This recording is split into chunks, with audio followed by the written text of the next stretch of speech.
Hello, everyone.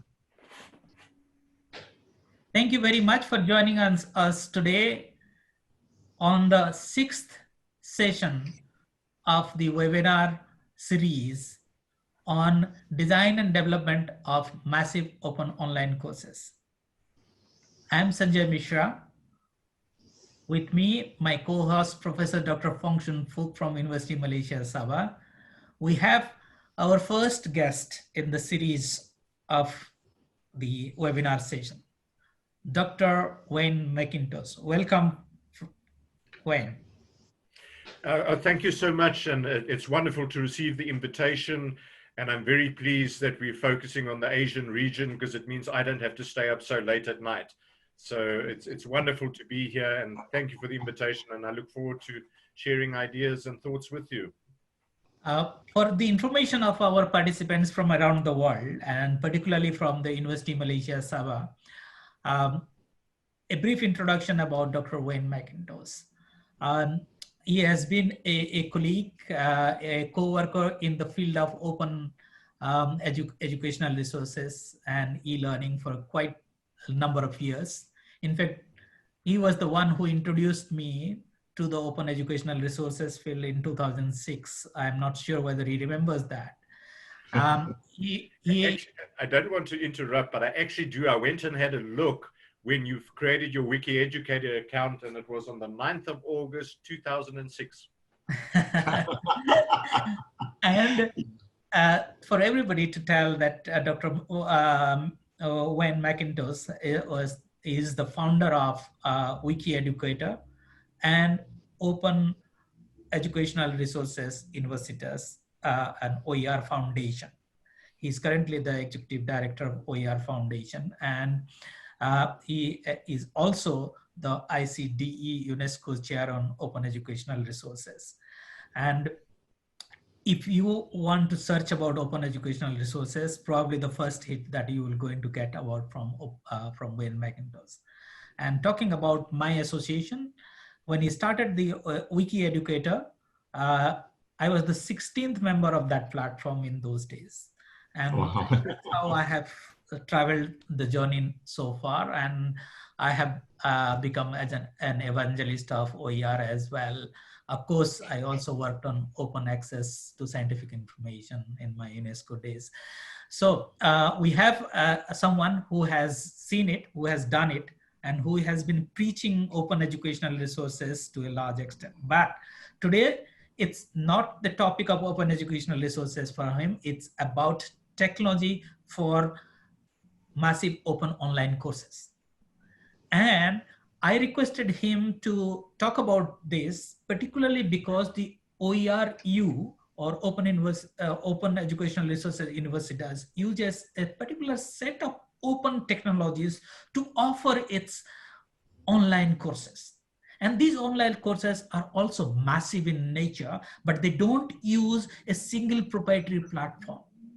And I wanted all of you to experience and understand how massive open online courses could be done beyond the traditional platforms that we talk about, Future Learn, edX, and so on and so forth. So that's the whole objective of requesting Dr. Wayne Mackintosh to be here today. Before I play a small video about what is OERu, you must be thinking of what is this? I'll play a small video, but before that, I'll request Professor Fong to say a few words to all of you and us. Professor Fong. Yes, thank you, Dr. Sanjaya, once again for accommodating all of us. We like to say a big welcome to Dr. Wayne Mackintosh, an old friend that I have met a long time ago. We have shake hand before, and these days we cannot shake hand even if we meet. But this is one man who, to me, is totally saturated with OER. He opened his mouth, it's all OER flowing out, okay? And we are so privileged, dear colleagues of UMS and dear friends from around the world, we are so privileged to have this guru of OER to share with us concerning his experience, his insight, and helping us to go forward with OER with respect to MOOC design and development. Thank you so much, Dr. Wayne Mackintosh and Dr. Sanjaya. We look forward. Okay, so thank you very much. Let me now allow to share my screen to play a small video about OERu.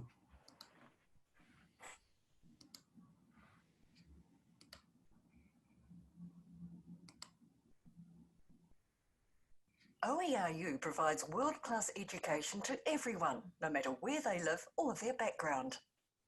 OERu provides free online courses and affordable ways to gain academic credits towards qualifications from recognised institutions. Are you new to higher education or just interested in learning more about a topic? Study online for free from anywhere in the world. Choose from a range of high-quality complete courses and only pay for assessment if and when you're ready for it. OERu courses are designed with you in mind, with flexible ways to study. All our courses are taught online for web and mobile delivery. Content is based on free open source resources, which means you won't need to buy textbooks. Subjects are designed for independent study, and you get peer support from the OERu learning community. Find an OERu course that interests you. Get open access to online resources with no obligation or course fees. Study independently or learn with your peers. Only pay an assessment fee if you're ready for it. Submit your assignments for the opportunity to gain credits from the OERu partner organisation. If you're working towards a formal qualification, then OERu courses can help you get there. Visit oeru.org today. So, over to you, Wayne, now. Thanks very much, Sanjaya. And I'm just going to quickly share my screen here from this side. Right, the screen share should be coming through for you now. And once again, thank you both for the very warm and kind welcome and introduction. It's wonderful to be here. And Sanjaya, thanks for playing that short video, because I think it just gives a quick overview and concept from the student's perspective of what the OERu is all about.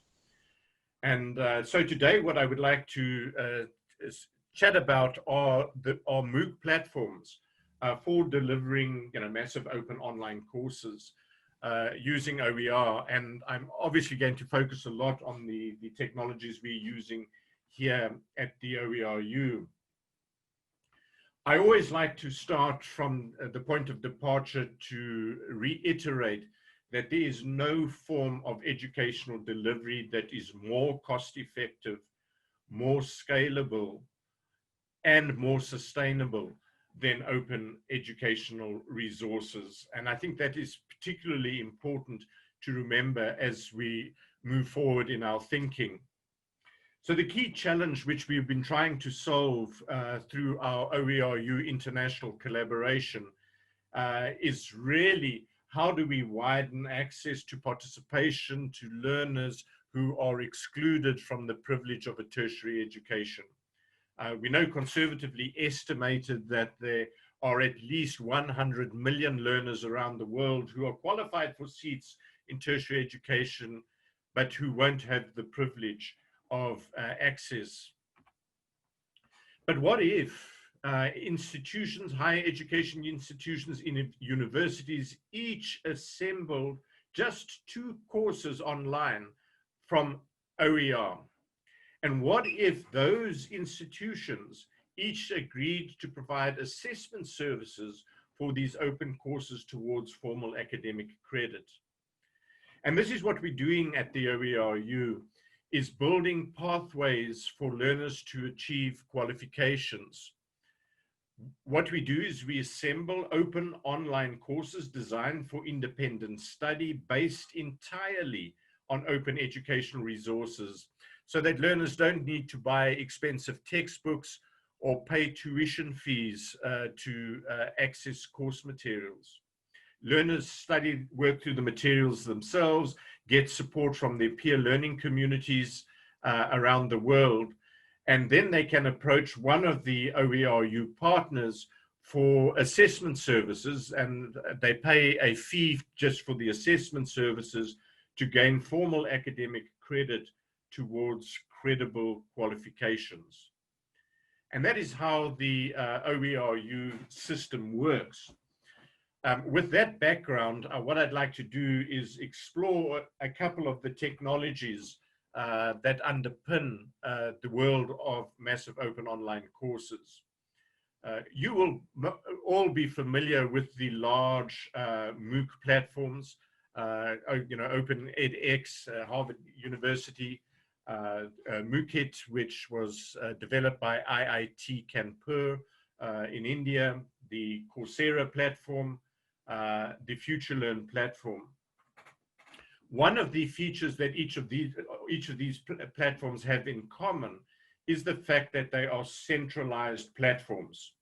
In other words, it's a single platform where learners come to a single platform to engage with learning. We've taken a different approach at the OERu. Our philosophy is founded on the principles of learning how to learn on the internet. We prefer to use the whole internet as an ecosystem to support the delivery of courses and learning. If you think about it, there are some skills which may appear easy to learn, but are in fact quite complex. If you think back to learning how to ride a push bicycle, or in fact, learning how to swim, I think you would agree with me that you will not be able to learn to ride a bicycle by reading a book, or you won't be able to learn to swim without getting your feet wet. Similarly, if you want to learn on the internet, you actually have to use the tools of the distributed internet to learn rather than working with a single platform. And this is the philosophy and the model we've adopted at the OERu. We typically have a course website where the open OER materials reside. And being OER, we don't require learners to register a password at all in order to gain access to the materials. For us, if you apply a password to course materials, for all practical purposes, they are closed. We distribute interactions using a wide range of tools across the internet. You can see some of the technologies listed there. And we use some interesting open source technologies to harvest or aggregate interactions that learners post on distributed technologies across the internet. So at the OERu, we have developed what we call an open source implementation of a next generation digital learning environment.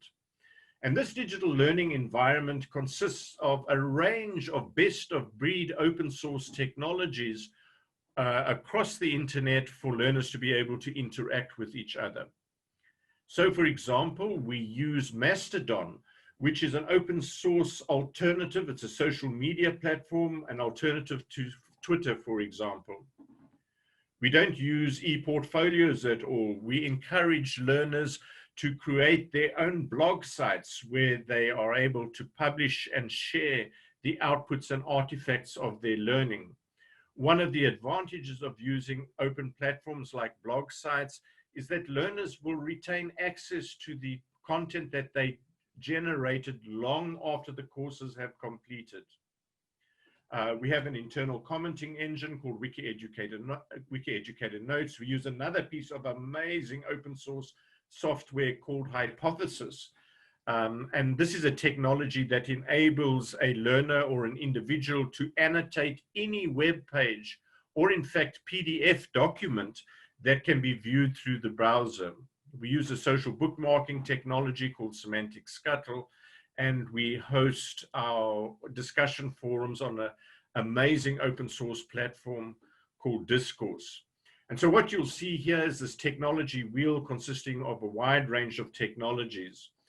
And what I hope to do is to, in fact, show you some of these technologies live on our platform. But before I do that, let me just stop for a moment to ask if there are any questions at this stage. Any questions, comments, criticisms?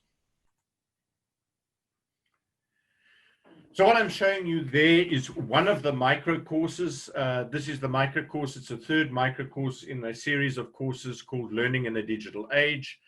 This particular one is Open Education, Copyright and Open Licensing in a Digital World, which in fact we have a live cohort running as we speak as part of the OER for COVID initiative. We've been collaborating with the Commonwealth of Learning, ICDE and a number of others in providing a support group around OER for COVID, and one of the activities was to run a cohort-based instance of this course. So this is an OpenCourse website. You'll see that you can actually access all the course materials without registering a password. We assemble courses from consisting from a number of learning pathways. You'll see that learning pathways are divided into a number of sub-pages that learners, then navigate through. They're the learning objectives. They will then navigate through to the next page. In this particular example, there's a welcome video from David Wiley defining OER. Learners are invited to be able to, post comments, great definition. And then I'm just doing that by example. You'll see in a moment what that means. But you get the idea. We embed the activities in the individual learning pages. Where the magic really starts to happen is how we start aggregating these interactions through an aggregated course feed. So I'm busy loading the course feed, and this is the live course feed. And what is happening here is we fetch mentions from the various different technologies that learners are using to interact with. And there you'll see that comment that I just posted a few moments ago about the great definition has been harvested from the course website. If you scroll down here to this third mention here in the feed list, you'll see that the source of this comment comes from the Mastodon website, which is our open source social media platform. And so if I then click through to the social media platform link, you'll see there is the actual post that Paula had made, which is on our Mastodon platform. So what you're looking at here is, in fact, my view of the Mastodon platform we use for interactions. You'll see it's very much like a Twitter-like platform. And if a learner includes a toot, we call mentions and posts on Mastodon toots, and they include the course hashtag, in this case, Leader103, you'll see the course hashtag has been included there. That is then harvested in the course feed. Mastodon is a pretty amazing technology because it is based on federation. And what that means is any individual or any organization can host their own instance of Mastodon rather than relying on a single corporation like Twitter to provide the service. Mastodon has the ability to communicate with other Mastodon instances so that we can share communications across multiple platforms, or what we call the Fedverse. I mean, this is particularly interesting here. If you look at this toot here from Dave Lane, if I click through to that, you'll see that that comes from another Mastodon site. This Mastodon site is hosted by the New Zealand Open Source Software Society, whereas our Mastodon site, if you look at the top URL there, is mastodon.oeru.org. So I just wanted to point out that we could have multiple instances. It would be possible for every university to host their own instance of this open source microblogging platform, with the ability of these distributed instances interacting with each other through aggregation. So here's another example of how we're using a distributed technology for interaction. If I scroll down here, I mean, this is a live feed. I didn't look at this before. Here you will see an example of a learner, Sheetal Zalte, who posted a blog post on their own individual blog. So I'm going to link through to this blog here. It's busy loading. And here you can see that Sheetal actually completed one of the activities. This was an activity to comment on a resource that they found particularly useful on some particular aspect of OER. And here the learner has posted their summary on their personal blog site. And you'll see here that because the blog post has been tagged with the course code, we are able to harvest it for the course feed. So that's an example of an individual learner blog that has been posted. Here is an example of a learner who has posted a comment or an annotation on some website using Hypothesis. So let me open up Hypothesis here, and we can have a look and see. I've just clicked on that link. You can see that this particular learner has posted a number of comments using Hypothesis. Some annotations have been posted on the creativecommons.org website. And so I can actually go to that comment and visit that annotation in context, which will then take me to the website where this individual posted a comment. And so there you can see there, this learner has highlighted, you can see the text highlighted there in blue. That is the text that was annotated and commented on. So you can see the comment there, you know, this is very interesting. I did not realize that this would be an aspect to be considered. The learner has posted in the context of that particular paragraph. Now, if I wanted to, I could actually reply to that learner's post within Hypothesis if I wanted to. Or alternatively, what I can also do is perhaps annotate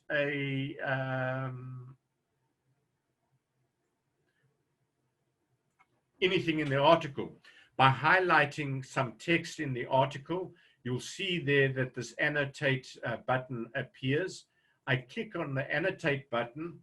You'll see towards the right of my screen, I now have a text box where I can start commenting on that particular text or posting an annotation.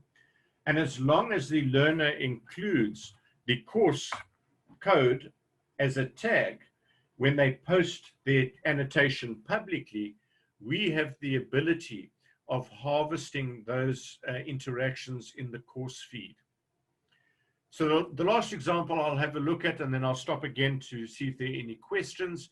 Here's an example of a learner who's posted in one of our discussion forums. If I click through to the source there, I've just right-clicked, I'm opening up the source. And this is a forum comment from Gunther on our Discourse open source discussion forum platform, which you know, we use for discussions. And again, like any discussion forum, you can reply to posts, you can like posts, you can mention other people. So another example. The last aspect which I just wanted to show to you, just given your interests in learning design, the real magic of this platform is that we use a wiki as the collaborative authoring environment. So here is the web page for this overview of the copyright learning pathway. And you'll see at the bottom of this page, every page in our wiki has a link to this, the source content. And if I click on the content link, you'll see that content page was in fact authored in WikiEducator. So we use WikiEducator for collaborative authoring, which gives us detailed version control for editors to be able to work together. You can see here is a detailed edit history of all the edits that were made on that particular page. And so basically how this works is for every course that we are assembling, we just create an outline, a structured content outline of all the wiki pages that go up to make the course on a single page like this. You'll see there's a startup section, there's the course guide section, interactions, learning pathways.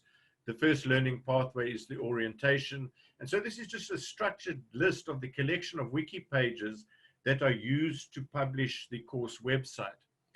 And OERu partners, all that is required for them to do if they want to publish a course website is to enter the user credentials for the course website, which is hosted on a standard WordPress installation with the OERu theme.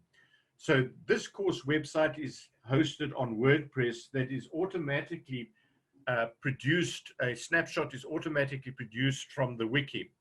And so what this means is that any university would be able to publish their own instance of the identical website for teaching their own learners locally in parallel with any other university in the world that is using the same course materials. And in this way, we are able to share open content more widely and achieve more sustainable education futures through using OER.